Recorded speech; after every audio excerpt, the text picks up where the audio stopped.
Hello everyone, কেমন আছো তোমরা? আশা করি তোমরা অনেক বেশি ভালো আছো। আজকে আমি তোমাদের একটি চ্যালেঞ্জ গ্রহণ করব। আমি ফুল স্কোয়াড আমার এপিক স্কোয়াড দিয়ে বানাবো। মানে আমার টিমে যতগুলো প্লেয়ার থাকবে সব এপিক থাকবে। এর জন্য আমি সবার প্রথমে এপিক সিলেক্ট করে ফেললাম, ডান দিলাম। আমার টিমে তোমরা দেখতেই পাচ্ছ পর্যাপ্ত পরিমাণে এপিক আছে। এখানে মেসি দেখাচ্ছে না কেন? মেসি তো বিগ টাইমের জন্য। তারপর আমি এখান থেকে নিয়ে নেব। তারপর আমি নিব এখান থেকে মরিয়েন্টেসকে, সে আমার হাইয়েস্ট রেটেড সিএফ কার্ড। তারপর আমি যাকে নেব নেইমার জিতো, অসাধারণ একটি কার্ড এপিক। তারপর আমি নেব পাওলো মালদিনিকে। তারপর পাওলো মালদিনির পর আমি নেব ফার্নান্ডো টরিসকে। ফার্নান্ডো টরিস সেকেন্ড স্ট্রাইকারে খেলার জন্য আমি তার রুল সেকেন্ডে দিয়ে দিলাম, হচ্ছে না কেন, হচ্ছে সেকেন্ড। তারপর আমি যাকে আনবো তার নাম হচ্ছে ভিক্টর বায়া, সেই আমার টিমের হাইয়েস্ট রেটেড। তারপর আমি যার নাম দিব টনি অ্যাডামস। তারপর টনি অ্যাডামসের পর আমি দেব রবার্ট পিএসকে, ও এএমএ খেলতে পারে। তারপর ম্যানেজার চেঞ্জ করতে হবে, সবার রেটিং কম রেখাচ্ছে কেন? আমি সাবি আলোনসোকে দিয়ে দিব। তো সবার রেটিং বরাবর কুইক কাউন্টার, সবার রেটিং হাইয়েস্ট রেটিং আমি দেখতে পাচ্ছি। তারপর আমি কাফুকে এনে নেব, সাবে কাফুকে এনে নেব। আমি ওকে বেঁকে নিয়ে নেবো, বেলেটি তো সিএমএফে খেলতে পারে।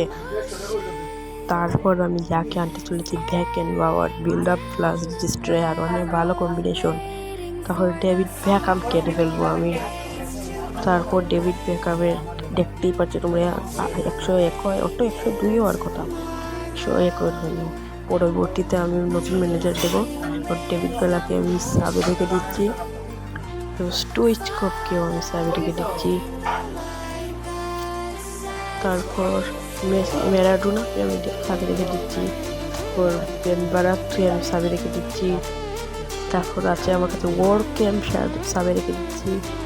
তারপর নেইমারকে তো আমি রাখতে পারবো না মনে হয়, দেখি তো না, আমার কাছে অলরেডি ভালো নেইমার কার্ড আছে, তো নেইমারকে আমার বাদ দিতে হবে। তারপর কোস্টা কুর্তাকে আমি সাবে রেখে দিচ্ছি। তারপর আমার টিমের অন্যতম প্রলিফিক উইঙ্গার লুইস গ্রাচাকেও আমি রেখে দিচ্ছি। তারপর আমি ফ্রাঙ্ক রিবেরি ফ্রিট কার্ড, এটাকেও আমি রেখে দিচ্ছি। তারপর এখন আমি এন্ড্রিস ইনিয়েস্টাকে রাখবো, এন্ড্রিস ইনিয়েস্টাকে আমি সাবে রেখে দিচ্ছি। তারপর আমি আরেকটা প্লেয়ার ইনজাগিকে আমি সাবে রেখে দেবো। তারপর আমি রেখে দেবো শাফিস আলীকে, ওকে দিয়ে আমি একটা ম্যাচও খেলাইনি, এখন খেলাতে পারবো বরঞ্চ। তারপর আমি ডানে দিয়ে দেবো। তারপর আমি তার মেসির বিগ টাইম কার্ড, ওটাও একটা এপিক, তোমরা ভুল দেবো না, আমি ওটাকেও সাবে রেখে দিচ্ছি। সাবে রাখার পরে মেসিকে আমি সেকেন্ড স্ট্রাইকারে রেখে দেবো। আজকে এটাই হচ্ছে আমার এপিক স্কোয়াড।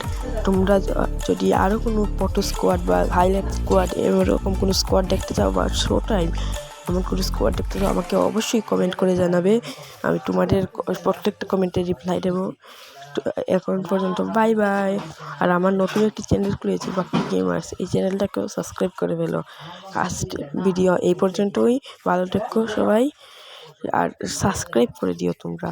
আমার টিমের এখন তোমরা দেখতেই পাচ্ছ ম্যানেজারটাকে আমি বদল করতে হবে, ম্যানেজার বদল না করলে সবার হাইয়েস্ট রেটেড আমি পাবো না। এখানে 3153 হয়। এখন আমি ম্যানেজার বদল করে দেখব হাইয়েস্ট রেটিং কত হয়। ম্যানেজার বদল করার সাথে সাথেই তোমরা দেখতেই পারছো এক বেড়ে গেছে, মানে ডেভিড বেকহামও 102 হয়ে গেছে। আচ্ছা তাহলে ভিডিওটা এই পর্যন্তই, বাই বাই, ভালো থেকো, সাবস্ক্রাইব করে দিও।